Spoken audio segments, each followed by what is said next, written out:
Hi friends, welcome to MVCT reviews.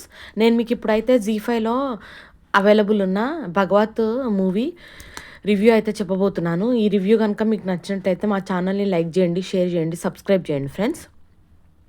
So స్టోరీలోకి వెళ్తే, ఒక అమ్మాయి అదృశ్యం అవుతుంది, అంటే లవర్తో లేచిపోతుంది. దానివల్ల ఒక ఊర్లో అన్ని అల్లర్లు జరుగుతాయి.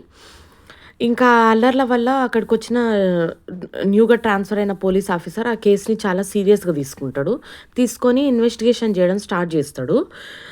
సో స్టార్టింగ్లో ఓన్లీ వన్ గర్ల్ డిసపియరెన్స్ అనుకుంటాడు, కానీ అది సిరీస్ ఆఫ్ గర్ల్స్ డిసపియరెన్స్ అని తెలుస్తుంది. అప్పుడే ఒక కేసులో బిగ్ ట్విస్ట్, సీరియస్నెస్ అనేది స్టార్ట్ అవుతుంది. పోలీసు వాళ్ళు ఫస్ట్ దీన్ని హ్యూమన్ ట్రాఫికింగ్ కేసేమో అనుకుంటారు, కానీ అన్ని క్రైమ్స్ వెనక ఉన్నది ఒకడే క్రిమినల్ అని తెలుస్తుంది. తెలిసిన తర్వాత ఆ క్రిమినల్ని పట్టుకునే మెథడ్ చాలా డిఫరెంట్ ఉంటుంది. అంటే latest technologies like phone tapping, phone tracing, location tracing, hacking, AI, ఇవన్నీ టెక్నాలజీస్ ఏవి వాడకుండా స్మాల్ టౌన్లో ఓన్లీ కాల్ లాగ్స్ బేసిస్లో కేసు ఇన్వెస్టిగేట్ చేయడం అనేది చాలా కష్టంగా ఉంటుంది. ఆ కల్ప్రిట్ వరకు రీచ్ అయ్యే వరకు చాలా డిఫరెంట్గా ఉంటుంది. నిమిషం ఏమవుతుందో తెలియదు, సస్పెన్స్ బాగా ఉంటుంది. కానీ ఫైనల్గా క్రైమ్స్ జరిగే విధానం అయితే సేమ్ టు సేమ్ ప్రైమ్లో రిలీజ్ అయిన సోనాక్షి సిన్హా యాక్ట్ చేసిన దాహద్ వెబ్ సిరీస్తో సేమ్ ఉంటుంది. సేమ్ టు సేమ్ కొన్ని కాపీడ్ సీన్స్ కూడా ఉంటాయి. లైక్ వాళ్ళు విక్టిమ్ వచ్చేసి వాష్రూమ్లోకి వెళ్ళి సైనైడ్ ట్యాబ్లెట్ తినడము, ఇలాంటివన్నీ కామన్ సీన్స్ ఉంటాయి. మళ్ళీ ఒక మ్యారీడ్ పర్సన్ వచ్చేసి అమ్మాయిలను లవ్ ట్రాప్ చేసేసి తర్వాత వాళ్ళని బయటికి పిలిచి సైనైడ్ ఇచ్చి చంపుతుంటాడు. ఇది కూడా దాహద్ సిరీస్తో సేమ్ టు సేమ్ ఉంది, అందులో పెద్ద డిఫరెన్స్ ఏం లేదు. Panchayat web series main lead Jitender Kumar అయితే ఇందులో విలన్గా అదరగొట్టేసిండు.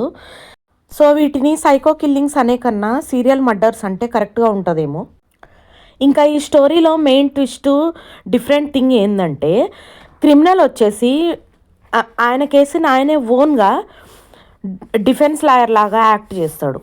అంటే మనకు కోర్టు నుంచి ఎట్లాంటి లాయర్ హైర్ చేసుకోలేకపోయినా, కోర్టు ఒక ఫ్రీ లాయర్ని మనకి ఇవ్వకపోయినా మన కేసు మనమే వాదించుకోవచ్చు అనేది ఇక్కడ వాడుకొని ఆ క్రిమినల్ ఆయన కేసు ఆయనే వాదించేసుకొని అసలు మొత్తం తను కల్ప్రిటే కాదు అన్నట్టు కేసు డైవర్ట్ చేసేస్తాడు, వేరే వాళ్ళ మీద పడేయడానికి ట్రై చేస్తుంటాడు. ఎండ్ దాకా కూడా ఇది చాలా థ్రిల్లింగ్గా ఉంటుంది. కానీ మెయిన్ ట్విస్ట్ ఎప్పుడు వస్తుందంటే, 19 విక్టిమ్స్లో ఒకరు అలైవ్ ఉంటారు, చనిపోరు. వాళ్ళు వచ్చి సాక్ష్యం చెప్పినప్పుడు అప్పుడు వీడు దొరికిపోతాడు. ఇంక అప్పటి నుంచి చాలా ఇంట్రెస్టింగ్ ఉంటుంది. సో ఎనీవేస్, వాడు ఏదైతే లవ్ ట్రాక్ నడుపుతాడో ఆ సీన్స్ అన్ని కాశీలో ఘాట్స్ దగ్గర సీన్స్ అన్నీ అయితే చాలా బాగున్నాయి, వ్యూస్. మళ్ళీ ఈ మూవీలో ఇంటరాగేషన్ మెథడ్స్ కూడా చాలా డిఫరెంట్గా ఉంటాయి. వాడు ఎట్లాంటి మొండి జిద్ది క్రిమినల్ అంటే, ఎంత టార్చర్ చేసినా అసలు రివీల్ కాడు. లాస్ట్కు వాని సెకండ్ వైఫ్ని టార్గెట్ చేస్తే అప్పుడు వాడు నోరిప్పుతాడు. ఇంకా అది కూడా చాలా ఇంట్రెస్టింగ్ ఉంటుంది. So anyways friends, this is all about Bhagwat movie. Hope you like the review. For many videos like this on our channel, please do like, share, subscribe. మీకు జీ5 సబ్స్క్రిప్షన్ ఉంటే కనుక తప్పకుండా ఈ మూవీ ఒకసారి చూడండి. ఒకవేళ సబ్స్క్రిప్షన్ లేకపోయినా ఒక 1 మంత్ చేసుకొనైనా కంపల్సరీ చూడండి. అట్లాంటి మూవీ ఇది ఫ్రెండ్స్. Thank you. అసలు జితేందర్ కుమార్ని చూసి పోస్టర్లో నేను ఈ మూవీలో ఏదన్నా జర్నలిస్ట్ ఏమో, ఏదన్నా క్యారెక్టర్ ఆర్టిస్ట్ ఏమో అనుకున్నా. తీరా చూస్తే క్రిమినల్ వెళ్ళిండు. క్రిమినల్లో క్రిమినల్ కూడా సాఫ్ట్గా ప్రొఫెషనల్గా ఉంటాడు. ఎవ్వరు అనుకోరు వాడు మర్డర్ అని చెప్పి లాస్ట్కు రివీల్ అయ్యే వరకు కూడా. మళ్ళీ చాలా వింత పర్సన్ లాగా ఉంటాడు. వాడే చుట్టుపక్కల వాళ్ళ నైబరింగ్ దాంట్లో వానికి మంచి రెప్యుటేషన్ ఉంటుంది. వాడు ఏం చేస్తాడో ఎవరికీ ఐడియా ఉండదు.